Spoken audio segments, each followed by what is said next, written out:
Сәлем достар, сәлем қадірлі оқушылар.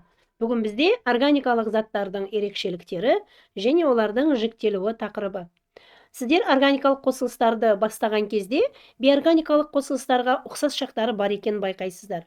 Яғни олардың мына көміртек атомдарының қосылыстары екендігі, олардың құрамында көміртек, сутек, оттек және азот элементтері болатындығы, бұлардың барлығы олардың ұқсас қасиеттері болып есептеледі. Ұқсастығы.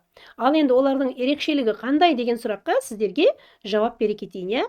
Демек, оқушылар, балқу мен қайнау температурасы органикалық қосылыстарда бейорганикалық қосылыстарға қарағанда төмен болады екен. Тағы да бейорганикалық қосылыстар қыздырған кезде тұрақты, ал органикалық қосылыстар тұрақсыз болып есептеледі. Химиялық байланыс қандай? Органикалық қосылыстардың химиялық байланысы көбінесе ковалентті. Ал бейорганикалық қосылыстарда біз білеміз, иә, қарапайым молекулаларда көбінесе ковалентті, ал қосылыстарда иондық, немесе ковалентті және иондық аралас түрде келеді, иә. Ал енді органик қосылыстардың барлығы жанғыш болып есептеледі. Ал бейорганикалық қосылыстардың басым бөлігі жанғыш емес. Органикалық реакциялардың тағы бір ерекшелігі, олар қайтымды, яғни өте баяу жүреді және күрделі реакциялар болып есептеледі. Мысалы, спирт немесе карбон қышқылы негізінде күрделі эфир алмақшы болсаңыз, бұл реакция 1 немесе 2 суткада іске асады. Көрдіңіздер ме? Ал бейорганикалық реакциялар болса, негізінен қайтымсыз реакцияларда көп, олар өте жылдам жүреді және қарапайым. Мысалы, жану реакциялар, иә, көмірдің жануы, бензиннің жануы. Мән беріңіздер, олар өте қандай жүреді? Жылдам жүреді, оқушылар. Демек, сіздер мына байқадыңыздар, олардың бір қатар ерекшеліктері бар екен. Тағы да органикалық қосылыстар суда жақсы ерімейді, олар органикалық еріткіштерде ғана ериді. Ал бейорганикалық заттар болса, суда жақсы ериді. Енді кішкене құрылысына назар аударайық, иә?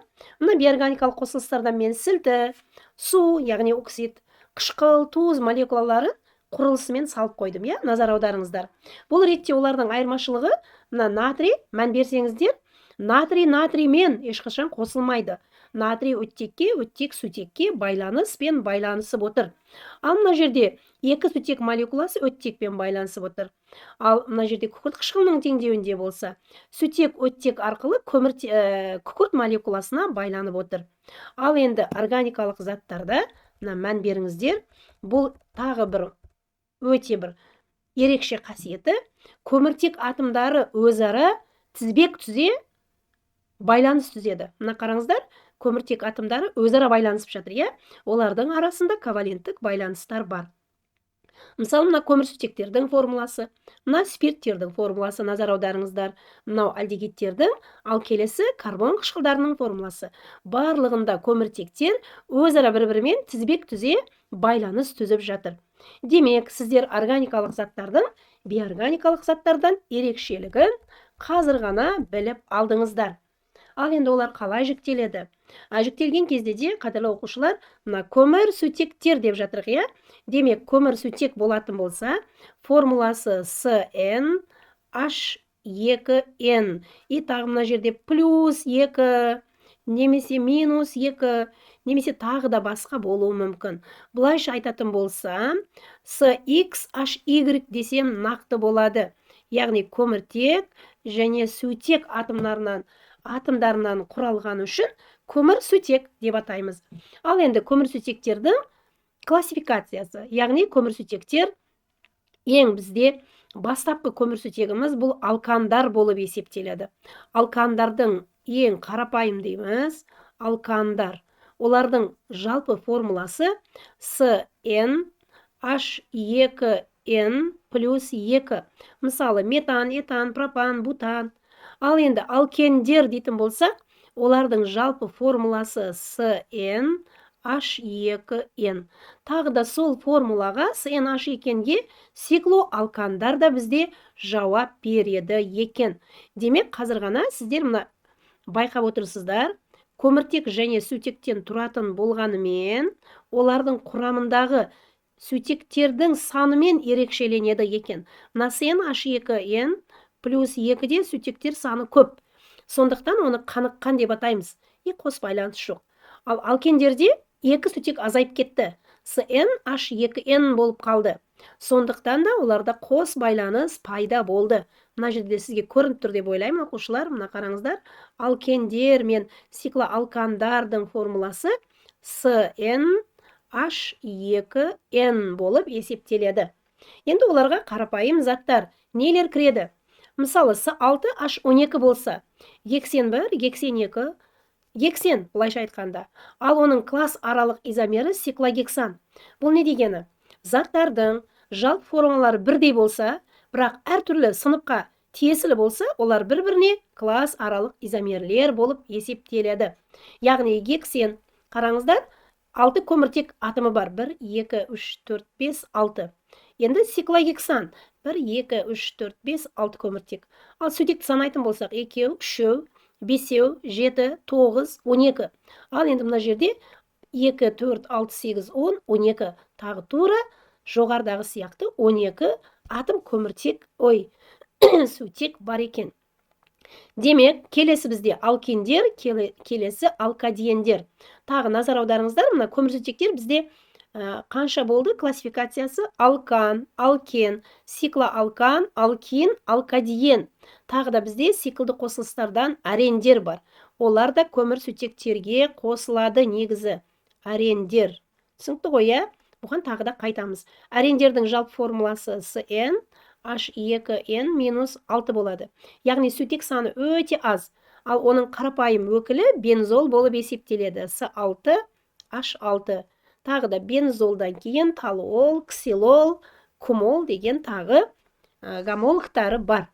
Демек, көмірсутектер көмір, яғни сутектен тұратын заттар, олардың жалпы формуласында көміртек пен сутек қана болады. Классификациясы алкан, қаныққан, алкен, қанықпаған, циклоалкан, циклді бірақ қаныққан, алкин, алкадиен, арендер қанықпаған. Алкин және алкадиендердің жалпы формуласы N2N-2 болады. Алкендердің өкілдері ацетилен немесе этин, пропин, бутин, пентин, гексин. Ал алкадиендердің бізге маңызды өкілдері 1,3 бутадиен, 2 метил 1,3 бутадиен. Сол екі зат туралы біз көбірек сіздермен танысып үйренетін боламыз. Ал мына жерде пропин мен пропадиенні беріп қойған екен. Оларда да көміртектер 3, мына қараңыздар екеуінде де. Ал сутектер болса 4 болып тұр, мына бірдей. Демек, олардың жалпы формуласы бірдей болып тұр. С3H4. Мынау да тура сияқты С3H4. Бірақ дегенмен олар басқа классқа кіреді. Яғни алкендерде бір орында 3 байланыс бар, 3-тік байланыс. Ал алкадиендерде 2 орында еселік, яғни қос байланыс бар.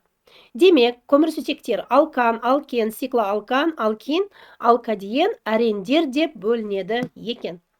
Келесі классификация бізде құрамында оттек болатын заттар, яғни спирттердің немесе алканолдардың классификациясы.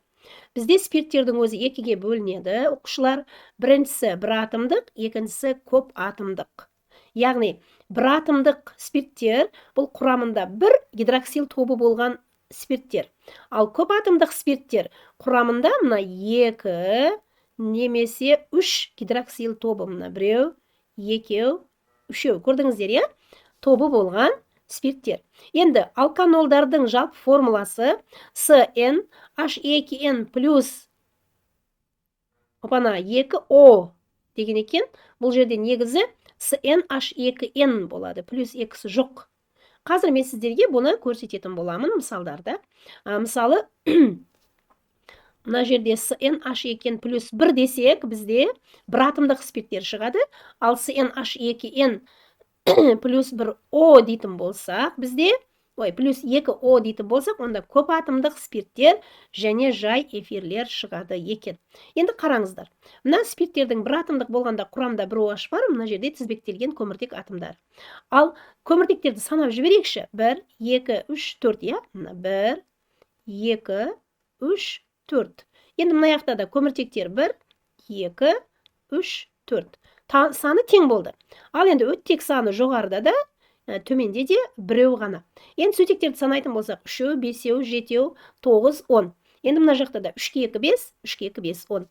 Демек, С4H10O болып тұр, Көрдіңіздер ғой. Демек, мына жерде бізде спирттер бір атомдық, яғни көп атомдық болып бөлінеді екен. Ал спирттер мен жай эфирлер бір-біріне класс аралық изомер екен. Класс аралық изомер. Түсінікті ғой, иә? Оқушылар, бұл туралы сіздермен тағы спирттер тақырыбына келген кезде терең мәліметтерді білеміз. Бір атомдық спирттерге метанол, этанол, пропанол, бутанол кіретін болса, тағы басқа гомологтары бар. Көп атомдық спирттердің екі өкілін үйренеміз сіздермен. Бұл бізде этилен гликол, тағы да химиялық атауы этандиол, халықаралық атауы этандиол 1,2.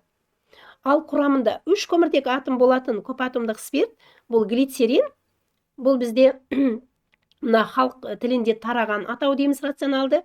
Ал халықаралық атауы пропантриол 1, 2, 3. 3 орында гидроксил тобы болғандықтан, бірінші, екінші, үшінші көміртек атомында OH болғандықтан 1, 2, 3 деп көрсетілген. Мына жерде де бірінші және екінші көміртек атомдарында OH тобы болғандықтан этан, мына көріңіздер, диол, яғни 2 гидроксил тобы бар. Бірінші, екінші орында деп көрсетіп тұр екен. Ал енді келесі бізде оқушылар карбонилді қосылыстардың классификациясы. Карбонилді дегеніміз құрамында, қараңыздар, мынандай топ болады. Мынандай топ. Көрдіңіздер, иә? Құрамында СО тобы болатын болса, біз оны карбонилді деп атайды екенбіз. Карбонилді заттарға альдегидтер және кетондар, бір негізді карбон қышқылдары, көп негізді карбон қышқылдары, қаныққан бір негізді карбон қышқылдары, қанықпаған бір негізді карбон қышқылдары, тағы карбон қышқылдардың күрделі эфирлері кіреді. Демек, карбонилді қосылыстар өте көп екен, әрі күрделі екен. Біз бұларға не дейді, тоқталамыз, терең үйренетін, сіздермен тоқталатын боламыз. Демек, альдегидтердің жалпы формуласы қандай болады? Қараңыздар. Демек, қараңыздар, SOH болады. Ал кетондардың жалпы формуласы қандай болады? Кетондардың жалпы формуласы RSO тағы R болады. Немесе R штрих дейік. Мына жерде бірінші альдегидтердің формуласында SHO тобы бар, немесе SOH тобы бар, SOH тобы бар. Ал кетондарда тек қана СО тобы бар, оның екі жағында да радикалдар тұрады. Мына қараңыздар, пропанонда мына бір радикал, тағы бір радикал тұр. Ал альдегидте болса, бір жағында радикал, мынау жерде, мына радикал, ал бір жағында болса сутек атомы тұр. Мына карбонил тобының екі жағын қараңыздар, бір жағында мына радикал, ал екінші жағында сутек атомы тұр. Сол үшін альдегидтерді SOH немесе SHO деп жазамыз. Яғни олардың формуласын былай жазуға болады. SOH немесе R SHO деп жазуға болады оқушылар. Ал енді карбон қышқылдары. Карбон қышқылдарының құрамында карбоксил тобы болады. Мына СО тобы бар әрине, тағы оның жанында қосымша OH тобы да бар. Біз бұны мынау топты карбоксил топ деп атаймыз. Карбонил тобы, карбоксил тобы. Карбоксил. Айырмашылығы бар, иә? СО тобы бізде карбонил болса, мынау SOOH тобы карбоксил болады. Демек, бұлардың жалпы формуласы мына RSOOH. Енді бірінші өкілі мына R-дің орында сутек тұрады. HSOH болады, құмырсқа қышқылы деп аталады. Енді карбон қышқылдарының класс аралық изомері бұл олардың күрделі эфирлері. Ал альдегидтердің класс аралық изомерлері, демек, класс аралық изомері бұл кетондар. Түсінікті ғой, иә, оқушылар? Класс аралық изомер деген формуласы бірдей, бірақ олар басқа-басқа сыныпқа кіретін заттар. Яғни альдегидтер мен кетондардың жалпы формуласы бірдей болады, бірақ бөлек-бөлек сыныпқа кіріп тұр. Бір негізді карбон қышқылдары мен олардың күрделі эфирлерінің де жалпы формуласы бірдей болады, мына С4H8O2. Оның біреуі бутан қышқылы болса, екіншісі пропан қышқылының метил эфирі немесе метил пропионат болып тұр. Қадірлі оқушылар, демек карбонилді қосылыстар альдегид кетондарға, карбон қышқылдарына, яғни күрделі эфирлерге бөлінеді екен. Тағы бізде оқушылар өте маңызды құрамында азот болатын қосылыстар бар. Оларды азотты органикалық қосылыстар деп атаймыз.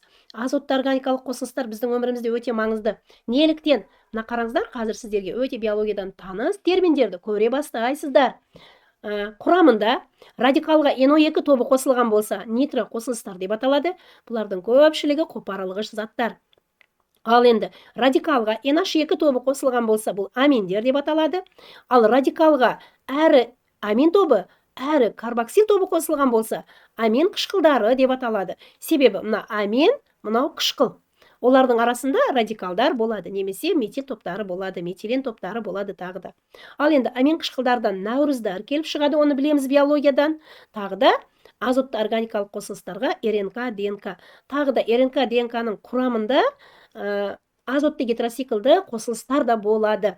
Енді бізде циклді қосылыстар келесі. Карбоциклді, яғни циклда көміртек болатын, и гетероциклді. Циклда көміртектен, мына жерде көміртек болса, карбоциклді. Түсінікті ме? Мысалы, циклогексан. Ал мынандай қоятын болсақ, мысалы, бензол. Олар карбоциклді. Тағы да оларды циклопарафиндер, немесе арендер деп жалпы атаумен атаймыз. Ал енді гетероциклді қосылыстар дегеніміз не? Гетероциклді дегеніміз құрамында, қадірлі оқушылар, көміртектен басқа да не болады екен? Заттар болады екен. Мысалы, фуранда бізде не болады? Құрамында оттек болады. Ал тиофенде бізде құрамында не болады екен? Күкірт болады екен. Пирролда құрамында NH тобы, яғни N бар деген ғой циклда. Ал перидинде бізде тағы тура мынау сияқты, пиррол сияқты азот болады. Ал пиримидинде циклде 2 азот болады. Ал пуринде бізде 4 азот болады, оқушылар. Демек, оларды классификациялағанда, яғни жіктегенде көмірсутектер, оттекті органикалық қосылыстар, карбонилді қосылыстар және азотты қосылыстар деп жіктейді екенбіз. Бұлардың барлығы биорганикалық заттармен салыстырғанда ерекшеліктерге ие екен. Сонымен бүгінгі сабағымыз аяқталды, қадірлі оқушылар. Келесі сабақта кездескенше сау болыңыздар.